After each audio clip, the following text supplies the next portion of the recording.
All right, so today is core 4. We call it the buyer's workshop.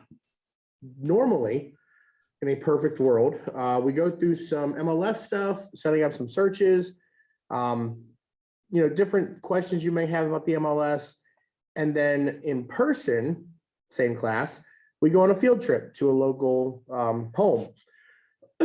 Well, those of you who know what's going on in the world of weather know that it is nasty outside, which means I'm not going to go to a home and have a bunch of agents walk through somebody's house when it's been kind of nasty out. So we are going to use today as kind of an MLS class for an hour or two, kind of go through some different things, set up some searches, see if you have any questions about things. I do not have access to Stellar, New Smyrna Beach, or St. John's. You'll see here on the screen, this is Daytona Beach. Daytona and NEFAR look almost identical, minus a few little buttons here and there. First of all, this is customizable. Obviously, I only have 4 things here, but it's because I only use really NEFAR for the most part. So I haven't really come in here and customized almost any of this. But for the most part, again, NEFAR and Daytona Beach are pretty identical. So first thing we're going to do is talk about how to set up a search. These are kind of the standard ones that you get when you first log into the Flex MLS or Real MLS. Quick search is going to be your best friend. You'll go into quick search and it pulls up almost a Zillow lookalike in terms of stuff you can put in the system to search for. I do want to caution you, when it comes to setting up a search like this, everything here is inputted by an agent. If that agent did not put in a certain criteria, for instance, let's say style. Let's actually, no, style's not going to work. Let's do, here we go, architecture. We use this one. So you got 12 or so different versions of what a house could be in terms of what its architecture is. If you're an agent and you do not put this in, but then somebody says, well, I want a bungalow, no questions asked, that's what I want. Well, if your agent didn't put bungalow in the search description, then it's not going to be found. So be very, very careful on how deep you go into searches. Obviously, if you do the standard stuff, bedrooms, bathrooms, square footage, location, maybe you have maybe you want a fence, whatever the case is. If you do that kind of stuff, you're going to yield some results that are higher if you leave out some of the more specific, almost nitpicky items like Cape Cod, solar hot water heater, things like that. Because again, if the agent doesn't put it in the system will not recognize it. Even if the home has it, the system's not going to recognize it. So pretty straightforward, guys. When you come in here, this will be what you see. Not this, this won't be here. Currently, this is all the homes listed in the Daytona Beach board, 696. Wow. It's down. It's gone down. It was 731 yesterday. Oof. 731 yesterday. Let's I'm really curious. We'll come back to this. Let's see what NEFAR has. We've been going down in NEFAR pretty significantly as well.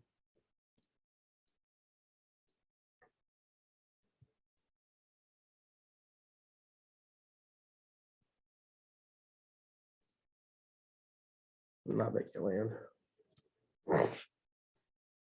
It's 2211. I think it was 25 or 26 just a few days ago. So that just goes to show you guys, when you're putting offers in on properties for buyers, keep an eye on how many results are actually just showing, before you do anything to the search. But keep an eye on that, because that's going to tell you right away how many homes are selling versus how many new ones are coming to the market.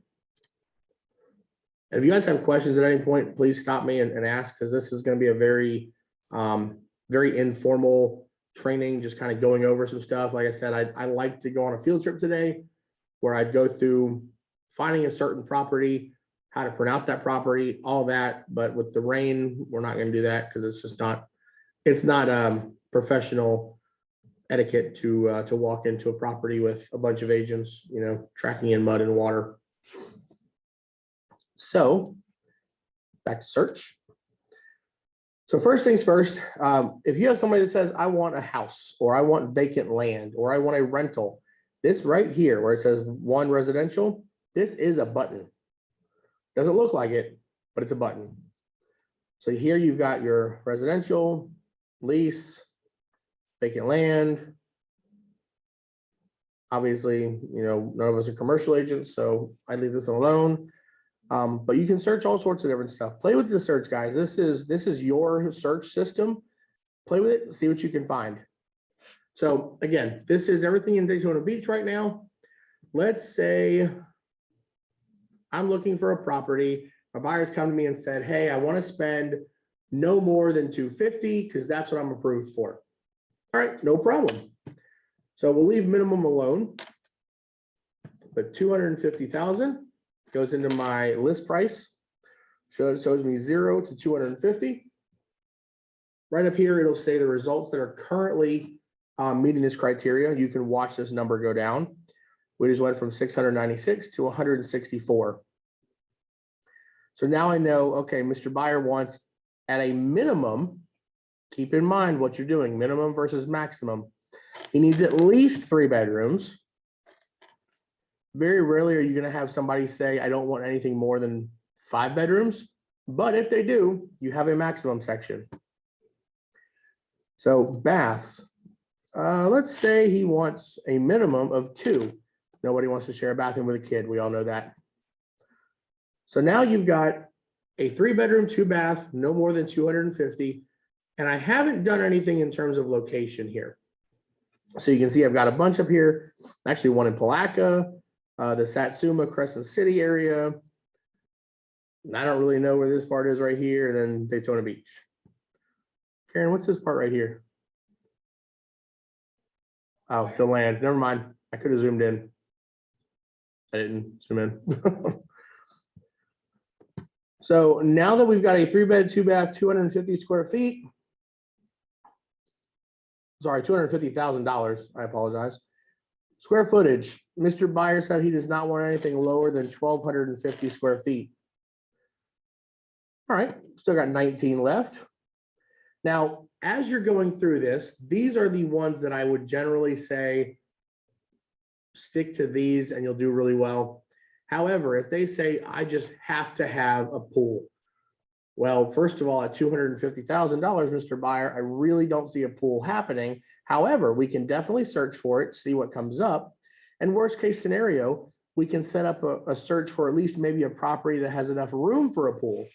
So let's try a pool where this little type box is, text box, you add in pool. And then you come down here where it says pool because you want to stay. Remember, look at these headings. Maintenance fee covers, pool. Well, if I put that in, it's only going to tell me what the maintenance fee covers, not that it actually has one. So he wants a pool, but he does not want a community pool. So we stay away from community. In-ground private. Click on it. Well, one home for 250 or less has a pool. So if you had more than one, you could come over here and search out different locations, or even put in the city if you wanted to, city, or if you have a certain area or subdivision you want to be in. But right now we only have the one. Notice where it says or. It's a clickable word, so you can change it to not an in-ground private pool. And that's where it brings me the other 18 of the 19 that I had, which means 18 of the homes does not have a pool. And in-ground pool brings me back to that one. So you've got different versions, and you can click on almost any of these. Bedrooms of 3+, not of, or in ranges of. There's all sorts of different variations you can do. But for right now, because I want to do more than one result, I'm going to remove pool completely. So just by clicking this one right here, it removes that search criteria. So now we've got, let's see, got 4 up here and about 14 down here. Well, Mr. Buyer has said that he wants to be in the Daytona Beach, Holly Hill area. So we can zoom in. And he wants to be north of State Road 92 right here. This little awkwardly shaped polygon, click on that. This is my favorite tool because you can draw this and mirror the roads to where you can search out and specify certain areas without even having to know what areas you're looking for. Because all you're doing is tracing the area that Mr. and Mrs. Buyer wants to be in. And I'll just put it out here. Double click it to end it. And now it's only showing these right here. We've removed everything else because I've said in this little blue area, this is the only spot that I want. Now, using this little box, I can click on the box and it's got polygon edit. And now I can do different things to it. I can edit the shape. I can completely remove it, or I can save this as an overlay. And if I want to get real special, I can make it cool colors. I stick to blue because it's just kind of easiest. But if I want to edit the shape, it brings me up all these little yellow boxes, not boxes, I'm sorry, dots. All you do is grab the dot and pull, and it changes it. And once you're done, double click it again, and now you've got the new shape. So any questions so far on setting up a search, really narrowing it down into what the buyer is looking for?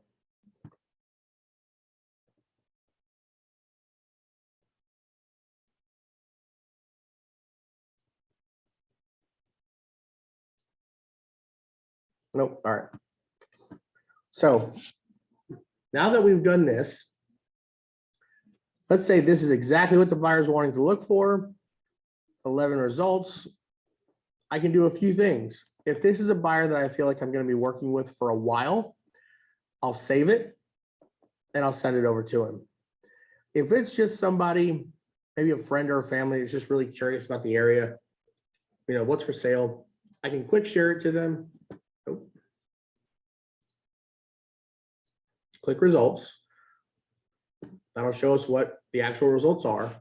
And then I can quick share it to them. I can send it via a Facebook post. Don't do this unless you have permission from the agents, because this is sharing it to a public Facebook page. Your best bet is going to be email or permalink. Permalink just gives you a link to copy and paste. Email will actually open up. Oh, it opens up an email on my computer that I can't show you guys because it doesn't share that screen. So you've got those versions. Email here will open up an actual email within the MLS. So you can do an interactive version. So if you want them to be able to click on it and go through different things, maybe go into searches, look at the map, interactive. If this is something you think that they're going to want to print out, printer friendly version. So we'll go to return to search results.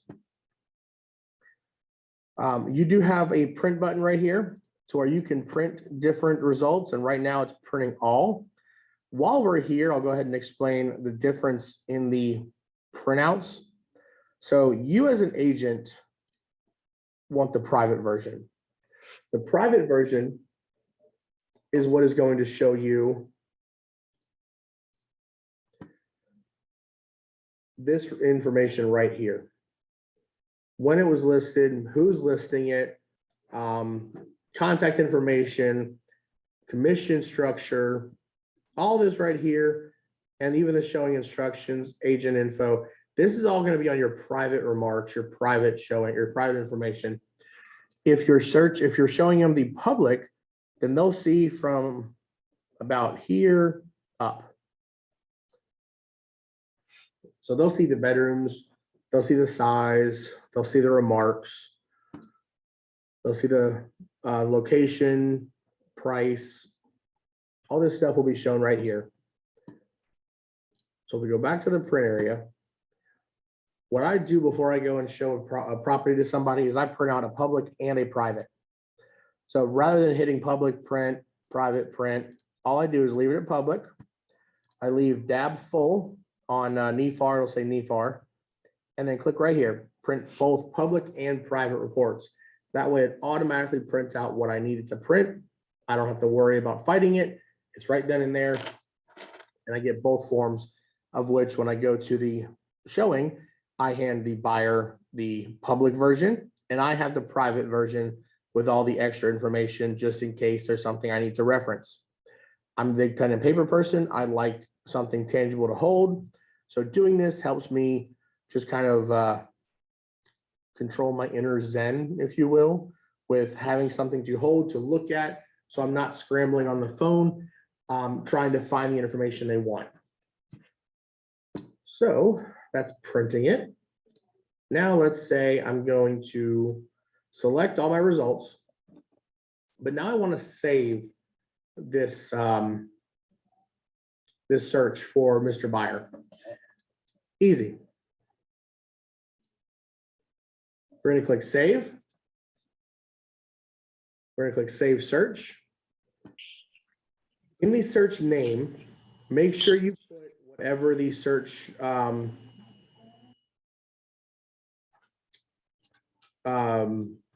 whatever the search you want to call it. Sorry, I had to try to figure something out. Let's say we're going to call it Mr. and Mrs. Buyer search. Now, I'm not going to call it this, obviously, but for now, for sake of argument, I am.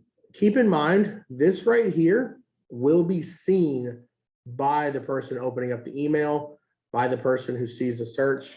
So don't make the mistake I did and put the guy's name and then put Zillow, because he called me and said, my name's not Zillow. Oh, no, sir, that's where you came from. I was just trying to keep everything organized. Search description. I always put what I make the description in, or make the description, or make the search from. So less, oops, spell, less than 250K, 32, 1250 square feet plus.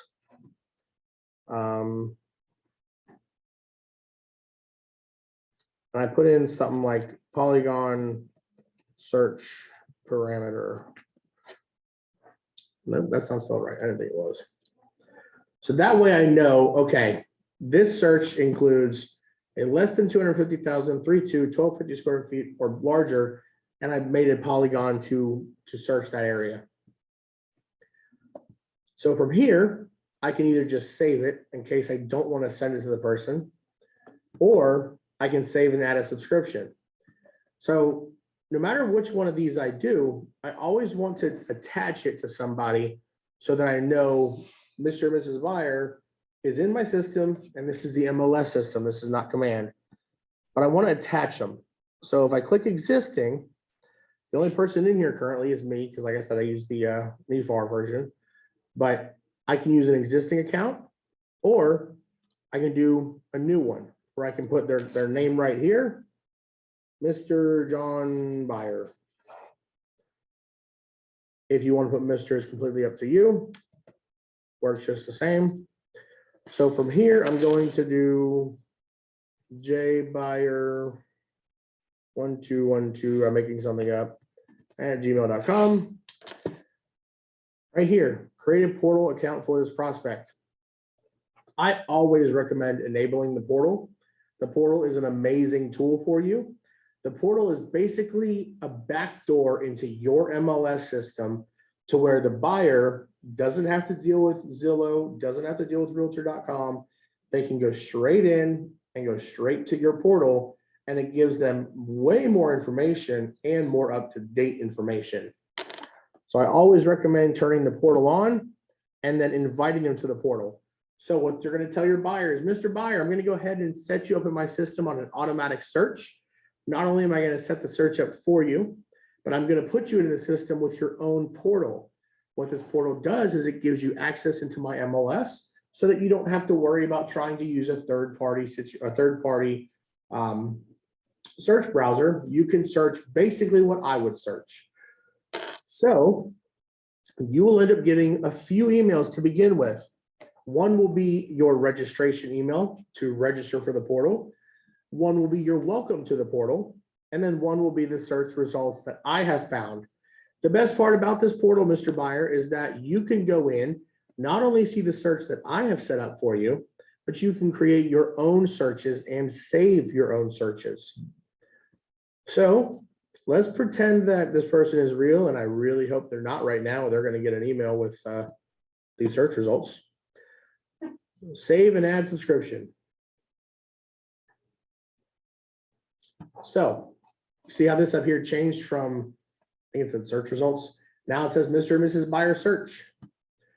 John Buyer is the contact that is added here. You can add more contacts. So subscription name, subscription, Mr. and Mrs. Buyer search. Send notification of new listings to. Currently, you've got, or I've got you, which is you as the agent, and the selected contacts. There's your contact. I personally unclick you because if you do not, if you have them on a search that sends it every day, you are going to get emails every day that may or may not have new information, but it's because you're getting the same search results that the buyer is. So I remove myself, and then I go down here to schedule. Now, scheduling comes into how quick this person is wanting to move. What is their motivation? Is it, about 6 months? Yeah, we're on Zoom. Okay, everyone, Zoom. You need something? No. Okay. Finding my stuff, sorry. Choo-doo. Carry on. Brandy says hi, everybody. So in your schedule, this is how often the subscription is going to get sent out to them. So if they are, I'm just looking for the next few months, I would do monthly and pick a day. If it's, we're trying to get out within the next, month and a half, 2 months. And of course, this is all based on your own preferences. I personally would do weekly, but then I would cut it down to maybe Sunday, Wednesday, and Saturday. However, if it's one like Karen has right now, where she's got to be out by the end of the month, we're going to click ASAP. And what these searches will do is the moment something hits the market, this ASAP will send it to the buyer. If it gets listed at 2 a.m., they're getting an email at 2 a.m. If it gets listed on a Tuesday at 1:33 p.m., they're getting an email at 1:33. Monthly, let's say you did it on the 13th. Monthly on the 13th, I believe it's like 8 or 8:30 in the morning, they'll get an email. Same thing with weekly. It's a standard time. I think it's 8 or 8:30, but it gets sent on those days. So on a weekly, if something gets listed on a Monday and a Tuesday, they won't get that notification until Wednesday. Same thing if it lists after it sends on Wednesday, they won't get it until Thursday, or sorry, they won't get it until Saturday of that week, because that's their next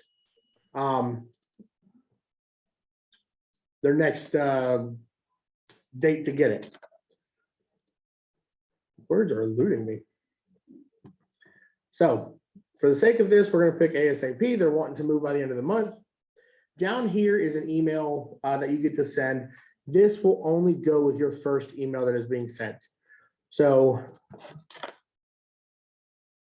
I'll put something like listings homes, and then I'll put, hey, Mr. Oh, can't type again. Hey, Mr. Buyer, check out these homes I found for you. Let me know if I can type. Let me know if any of these are what you are looking for. So this email, again, only gets sent with this one. Your following emails will not have this because they're automated. This one you're doing completely manually. Because I'm not sending this, I'm not going to save it. However, if you were ready to go, you've checked off all your boxes, you've got all your time frames, you got your email, you'd click save. It would save and send. but I don't want to do that. So I'm going to click cancel. So we now have a search set up. We have a search and a subscription saved. But let's say we have to go back in and change that subscription. So you've got two buttons. These are all under menu. If you put the little star next to something, it'll actually pop up right up here. So let's say I want to put in my MLS right here, pops up. Remove it, goes away. So let's say Mr. Buyer calls and says, hey, so I really like the homes you're sending. However, everything we've seen under 150, it's just too much work. We don't want to do that. No problem. First thing I'm going to do is I'm going to go to subscriptions. If I save that subscription, it would be right here. I always remove this subscription first because this way, this subscription goes away forever.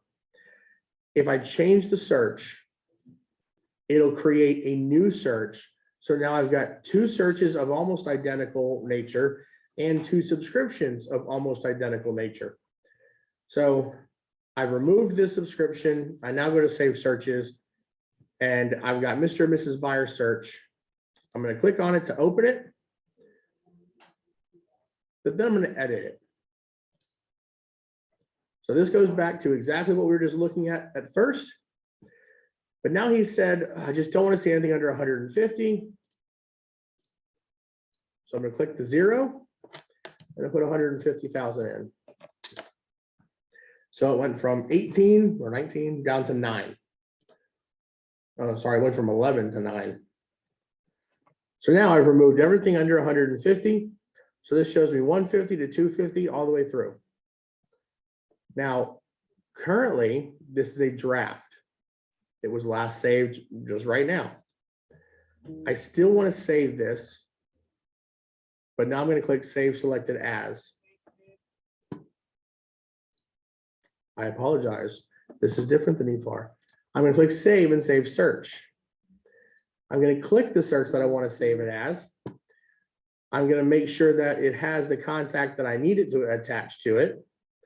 And then I'm going to redo the subscription portion so that they have the new subscription with whatever parameters in terms of time that they want. And we're done. I will save it for sake of argument now. And because I saved it and did not do a subscription, it asks me what I want to do with it. Do I want to send these listings, choose which ones, or do not send them at all? So at this point, we've saved a search, we've changed the search, we've messed with subscriptions, we've added a person into the quick list for contacts. We've opened a portal. Let's go through contact management. So currently, see how it says portal on off. Obviously, this is me. I put myself in for a test. This is Mr. Buyer. I'll go into Mr. Buyer and it opens up his profile. So not only does it have his details, if he was active on the portal, it'll show me what he's looking at. It'll show me what subscriptions he's assigned to, whether it be just a search or a subscription, which remember, I didn't complete the subscription, so it doesn't show. What he's doing in his portal, any messages that have been sent back and forth, any notes that I want to save on him. Keep in mind, this is the notes in the MLS. If you save notes here, they will not transfer to command. I do not recommend using this one. Always use command if you can. Listing notes if you have a listing with them, and then links that you could have saved for him for some reason. You can put all that right here in the system. Again, these are great, guys, but I would prefer command because it's all linked together and you own your command basically. So let's go over to the portal. Currently his portal is on. This is his URL to get into the portal. I can re-invite them to the portal if they've lost the information, but I want to turn it off. That's simple. Click on, it's on, click off, it's off. There's a lot of things you can do in here. You can deactivate his account completely. You can transfer it to another agent if you're working with somebody else. You can edit the contact. but for sake of going through everything, I'm going to remove him. So when I remove John Byer, it's going to ask me, do I want to remove just his record or do I want to remove everything? Save searches, subscriptions. And I want to go ahead and remove everything just because I want no record of this in here. Mr. Byer has bought. We're done with his search. He's flat out told me, hey, stop sending me stuff. I keep getting listings. No problem. So I'll delete it. However, unless I'm done with this buyer completely, in the sense of he's told me, do not contact me again, I will never delete his contact record. It will stay in my system until he flat out says, do not contact me. So Mr. Buyer will pretend he says, do not contact me. I'm removing everything. I'm mainly removing it because I don't use Daytona and I like it to be clean. So remove. Now the only person left here is me. Same thing. Now I get to start fresh next time. So who's got questions so far? Karen, you look perplexed. What's up? Well, I've had an issue because I've been searching for properties, pools, Mhm. and I see condos now are putting them in as an in-ground private pool instead of a community pool. Great question. So can y'all hear her on Zoom? Yes, Okay, perfect. So yes.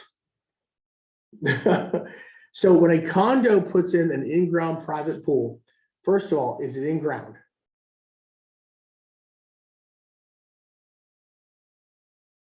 Why are you looking at me like that? I'm not sure where you're going. Just you follow me here. It's their community pool, and instead of it just being a community pool. But it's not a community pool. It's not. A condo is a private association. That's where they get away with it. It's a private in-ground pool. It's not a community pool. So why can't they just separate them out?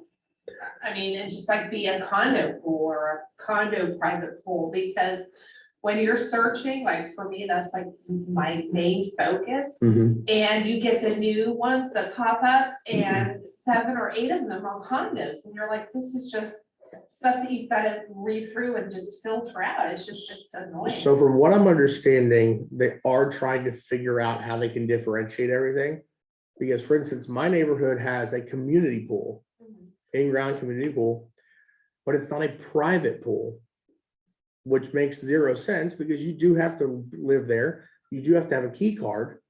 However, a condo pool generally will call it a private pool because it's such a small community that they feel calling it a private pool is going to look better. But this goes into exactly what we were talking about with how it's worded. Yeah. Because if the agent puts it in, I mean, if the agent puts in that it's got a private pool and it's a 3-bedroom, 2-bath condo, but you don't put condo in the search, it's still going to show everything, whether you have condo, duplex, quadplex, residential. That would be where you'd want to go the next step further and go into. This is where you would do the not a condo? Correct. The not one? Okay. So you'd go into style and you would on a normal computer, not an iMac, whatever thing, hit control and you can click what you do want to search. Oops, I zoomed. And so now I've clicked condotel, manufactured housing, single family attached. Oh, I don't want condotel. There we go. So now you'd only search those. So sometimes, and this goes for almost anything, guys, if you're going through something and all of a sudden you're getting a bunch of results that you don't like, try it a different way. Let's see here.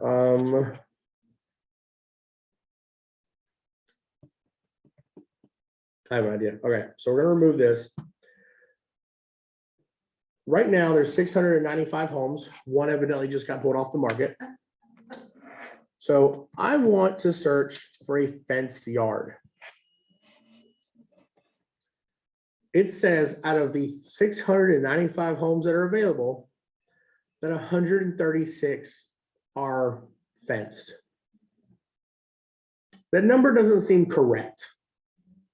I could be wrong, but what if the agent came in and it's got a huge yard that is fenced, but they didn't put fenced yard? Because it doesn't have it in there, the system is filtering it out, even though in reality it may have it. So anytime you look at something like this and it says just a number that doesn't make a lot of sense, maybe try different search criteria, different names. What I like to do is, we know there's 695 homes, 136 say fenced yard. Not fenced yard, 559. So the math works, 695. Out of these results, there's a lot of condos. Let's do this. I'm gonna take my style and I only want to search manufactured, single family, and single family attached. Hi Kelly, how are you? It's coming through to get a pop. Hi, We don't have pop here. I think I have a pop. There's no pop in this state. Do you care to drink on my pop? It's soda. There you go. So 298 homes that say not a fenced yard. Let's take a look at them. And generally you can tell pretty quickly if it's got a fence around it just by looking at the sides of it. And I'm purposely looking for one. This one. Can't tell if it's a fence or not. Where's photos? Oh no, it's a side entrance. I thought that was a fence right there. So that's actually a duplex. That's a townhome. What are duplexes?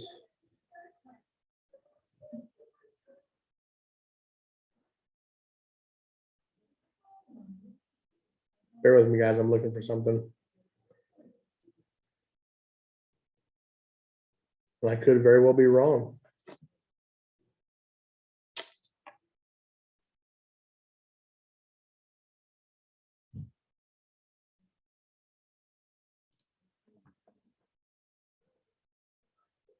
Ha, I'm not wrong. Found one. So based on our search criteria, this is a single family home with no fenced yard. Well, that's a fence. And so is this chain link over here. So I don't know if I'll find an outside backyard picture.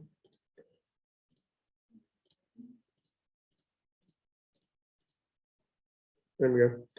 Fence, looks like chain link fence over there. So this is a fenced yard, even though it says not fenced yard. So it just goes to show you that no matter what the agents put in, it may or may not always be 100% correct. Now, granted, I did have to search through quite a few of these to find it, but whenever you're searching for something, try different search results or search criteria. If you're getting a bunch of condos, make sure condos are not involved. So by selecting all the single family, attached, detached, whatever you want to call it, but trying different things. And I always tell people when I'm making a search for them, Mr. Buyer, Miss Seller, not Miss Seller, Mr. Buyer, Mrs. Seller, Mr. and Mrs. Buyer. I'll remember one of these days. Mr. and Mrs. Buyer. Unfortunately, the system is done by humans, so there could be error. So in this instance, I'm going to send you some results. However, if there's anything in there that you do not want or that doesn't meet your criteria, I do apologize. I've done my best to filter it out. Please scroll right past it, and I will see if I can adjust it for the next time. Granted, generally I can't adjust it for the next time, but it at least shows that I'm trying and I understand their frustration with it. So Yeah, it's like garbage in, garbage out. pretty much. So there's different ways to do it. I always say just play with the search. And if you've got to create more than one, create more than one. Yeah, I did one with and one without. Yep. pools, but I noticed over the last probably 10 days, is when I started getting the condos, and I'm like, I wasn't getting these before, and I haven't changed, Yep. I didn't change anything, but it says, no, I did before, I'm like, So it's technically because they're not wrong, but they're not right. But they're doing it strategically because they're doing it so that they show up on your search. Even though your buyers don't want a condo, the listing agent doesn't care. They're trying to get that condo in front of as many eyes as he possibly can. Yours just happens to be one of the searches that he can fall into because it does have a pool. yeah. It is a private pool and it is an in-ground pool. So he's labeling it as what it is, but the condo is the one thing that makes it different. Also keep in mind, guys, the MLS, none of it is legally binding. So if you see something on there where it says chandelier included, sounds dumb, but get it in writing, put it on the contract. I've had this exact thing happen where luckily the buyers hated the chandelier anyway, but when they walked in, I was a listing agent. When they walked in for their final walkthrough and looked up and the chandelier was gone, I got a phone call saying, what's going on? Where's it at? I had no idea because the sellers removed it after I had seen it last. So just be vigilant with it, get everything in writing and make sure both parties are on the same page the entire process. Anything else you got? Now I still giggle every time I see the contact management button. Why? Because remember the class you did for me and Kelly, it's like, I thought something was wrong, you're gonna contact management and tell them something's wrong. Not how to manage your contacts. I do remember that now. So do you open up your MLS every day and laugh? Because that'd be a good way to start your day. Yeah, it's funny, because I see it. It should be like managed contacts or something. It is kind of misleading on its wording. I'll give you that. Anybody on Zoom got anything? Any questions you want to go over? Like I said, this is gonna be a really short class. Normally we'd be done by now with what I'm doing and we'd be heading out to the other property. But again, with the weather, I don't want to do that. Hi, Rick, can you hear me? Yep. When I'm saving like the contact management, you were showing us how to do the drip campaign. I'm wondering, because like I'm looking at the map right now and selecting a few items that the buyer wants. How do I save that search? Oh, I see it. Huh. You're talking about subscription, right? Yes, I think I just clicked on contact management and then I went to subscription. Yes. Okay, so let's say, let me go back to my search because you can't do it from there. I'm just gonna go ahead and use all 698 because it's easier because it's just easier for me to do this. When you're on your search results page, okay, so you've already gone through your map, you clicked over here where results are. Mhm. And then up here where it says save search, and you'll call it anything you want. So test, description, test. You'll add, I'm just gonna add myself real quick so that I have somebody to use. So here's where you've added the person. If they're already in your system, just add existing and click and find their name. And then if you want to create the portal for them here, you can, but I'm not going to right now. You'll click save and add subscription. Okay. It just saved my search up here on the top left. You see where it says test? Because that's what I called Yes. it. So this is now a saved search. And I'm going to remove myself because again, I don't want to see the emails. You can if you want to. We'll do monthly. And as long as you've got the person here and the time frame, save. Yeah. And then you can email, choose which ones to email or do not send them. So I'm not going to send them right now because I do not want to send 700 things to my email. Okay. But now you've saved it. Now you have the subscription. Now they'll show up here. Oh. Does that make sense? Yeah, I was doing it backwards. Like I was going to contact management and that you can add it that way. So it was just kind of weird. Oh, so you can add it that way. The downside is, and Karen knows about this all too well. If you click the back button at any, did you just do it? No, Oh. no, just a mimicking what happened. If you click the back button at any time, it deletes everything you just worked on. Oh, yeah. So if you do it straight from the quick search, do your search, add subscription, it's already here versus going into here and thinking, oh, I forgot to add this piece of the subscription and clicking back, you just lost it. Okay. So it's a safer way to get where you want to go, but at the same time, you're not trying to work harder than you need to. Last question, Rick. Thank you so much for doing this class. No problem. How do I enter a zip code while searching? Like, because I tried to put that in the address line, but I was doing it wrong. All right, so we're going to go into your search results here. And NEFAR actually has a zip code button. Daytona Beach does not. So let's see if we can add it here. You can. There it is. Anytime you want something right here, 99.4% of the time, you can go down here where this little plus sign is and type in a portion of it, and it'll pop up what it thinks you want.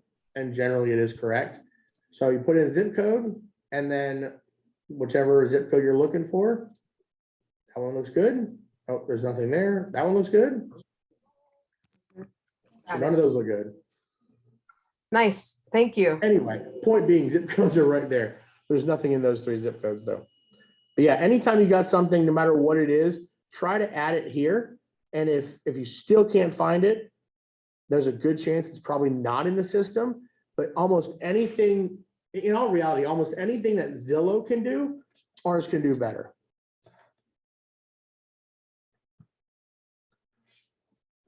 Does anybody have anything else curious about, want to go over, not quite understanding? Don't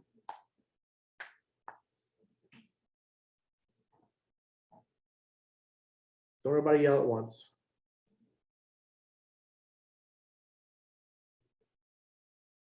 So again, guys, the point of this this class is in person. We go to a house, and what I do at the house is we go through a few things. We go through a little bit of safety.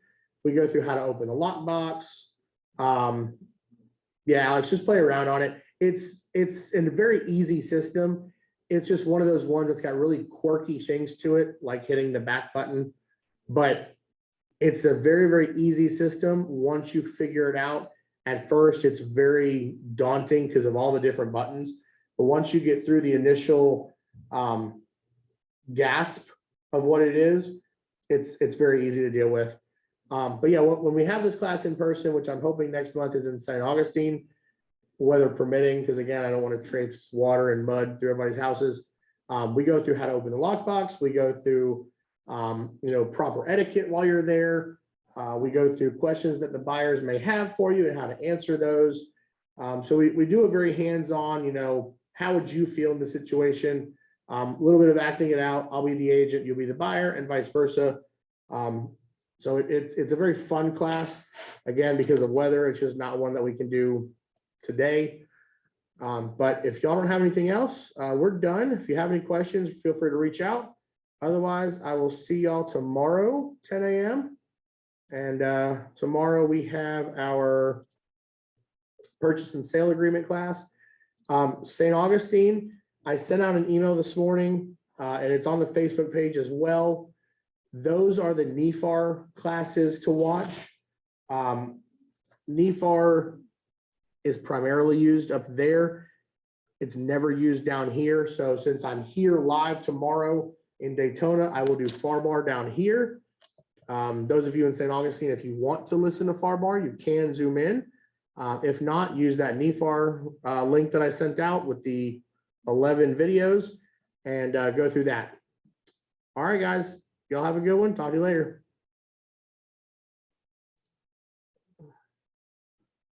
Yeah, Dom, you can watch the recording, that's fine. We may be a little bit, actually, it's 10 to 12, I think. So yeah, once I'm done with it, I'll upload it to the Facebook page. So just watch it there. All right, y'all need anything, let me know.